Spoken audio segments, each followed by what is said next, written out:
যুক্তরাষ্ট্রের বিদায়ী president Joe বাইডেনের সঙ্গে শেষবারের মতো বৈঠক করেছেন চীনের প্রেসিডেন্ট শি জিনপিং। 16 নভেম্বর শনিবার পেরুতে এশিয়া প্যাসিফিক অর্থনৈতিক সহযোগিতা এপেক সম্মেলনের ফাঁকে এ বৈঠক অনুষ্ঠিত হয়। বৈঠকের মূল লক্ষ্য ছিল যুক্তরাষ্ট্র ও চীনের মধ্যকার চলমান উত্তেজনা কমানো এবং ভবিষ্যতের সহযোগিতার পথ তৈরি করা। বৈঠকে উভয় নেতা একমত হন যে পারমাণবিক অস্ত্র ব্যবহারের ক্ষেত্রে কৃত্রিম বুদ্ধিমত্তার পরিবর্তে মানুষের সিদ্ধান্ত নেওয়া উচিত। হোয়াইট হাউসের এক বিবৃতিতে জানানো হয়, দুই নেতা পারমাণবিক অস্ত্র ব্যবহারের মানুষের নিয়ন্ত্রণ বজায় রাখার প্রয়োজনীয়তার উপর জোর দিয়েছেন। শি জিনপিং এবং জো বাইডেন সামরিক ক্ষেত্রে এআই প্রযুক্তির বিকাশে বিচক্ষণ ও দায়িত্বশীল পন্থা অবলম্বনের প্রয়োজনীয়তার উপর গুরুত্বারোপ করেছেন। তারা সম্ভাব্য ঝুঁকি এবং এর ব্যবস্থাপনা নিয়ে আরও সচেতন থাকার প্রয়োজনীয়তা নিয়ে আলোচনা করেছেন।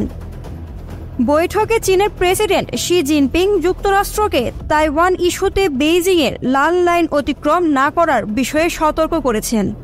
তিনি ওয়াশিংটনকে এ বিষয়ে দায়িত্বশীল আচরণের আহ্বান জানান। যদিও এ বিষয়ে বিস্তারিত তথ্য প্রকাশ করা হয়নি।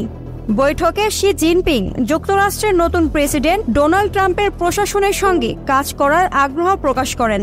তিনি জানান, চীন যুক্তরাষ্ট্র সম্পর্ক উন্নয়নে তার সরকার সহযোগিতা করতে প্রস্তুত। যুক্তরাষ্ট্রের প্রতিরক্ষা দপ্তরের তথ্য অনুযায়ী চীনের কাছে বর্তমানে প্রায় 500টি কার্যক্ষম পারমাণবিক ওয়ারহেড রয়েছে এবং 2030 সালের মধ্যে এই সংখ্যা 1000-এর বেশি হতে পারে।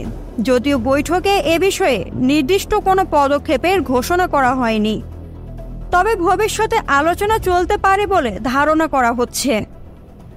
এর আগে কৃত্রিম বুদ্ধিমত্তা নিয়ে 2023 সালের মে মাসে সুইজারল্যান্ডের জেনেভায় যুক্তরাষ্ট্র ও চীন প্রথম আনুষ্ঠানিক আলোচনা শুরু করেছিল।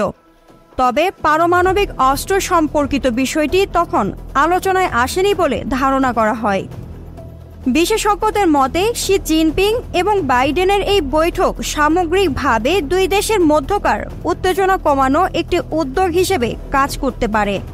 তবে ট্রাম্প প্রশাসনের সঙ্গে চীনের ভবিষ্যৎ সম্পর্ক কেমন হবে সেটি এখন দেখার বিষয়।